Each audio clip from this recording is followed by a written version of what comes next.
got my classmate to fail on purpose. I'm in college for a very difficult dual degree. I am also on a stipend and need good grades or I will lose my money.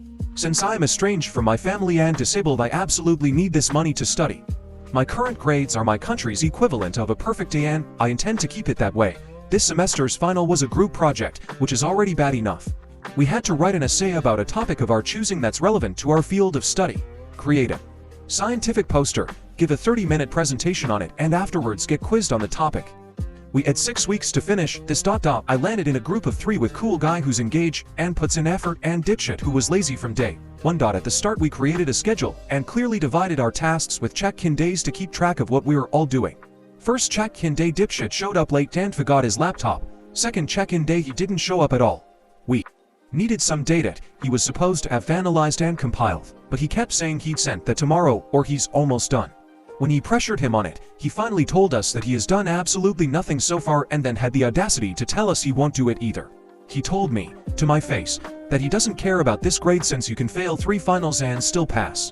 He fully intended to just write off our work, and if he fails, he doesn't give a shit either. I tried explaining to him that it's cool if he doesn't care, but it's a shared grade and him not doing any work means I fail too, and if I fail I lose my stipend. His answer: well, it's not my problem that you're broke. Well, if that's how you want to play it, sure. So I sat down with cool guy to create a plan.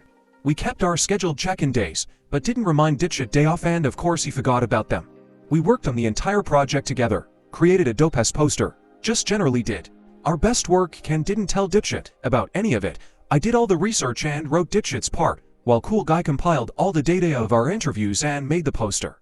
We planned our part of the presentation together and are very ready for the quiz portion. We also talked to our professor and showed him proof of dipshit straight up refusing to work and no showing to planned meetups. Professor told us to mark what part of the project each person did and he'd make an exception for our group and grade each person's work individually. Now it's one day before the presentation and dipshit texted the group chat asking what he's supposed to talk about. I simply wrote as agreed before the project. Everyone talks about what they wrote in the essay. Dipshit then started to panic and asked what he was supposed to say since all he wrote was half a page of shittily compiled date that turned out to be wrong. I told him tough luck and to figure it out. He had enough time to think about that. Since he never brought his laptop to any meetups, he also has no access to the shared files and can improvise anything either. The presentation is tomorrow in front of our whole class and the professor. Watching him utterly embarrass himself is going to be fun.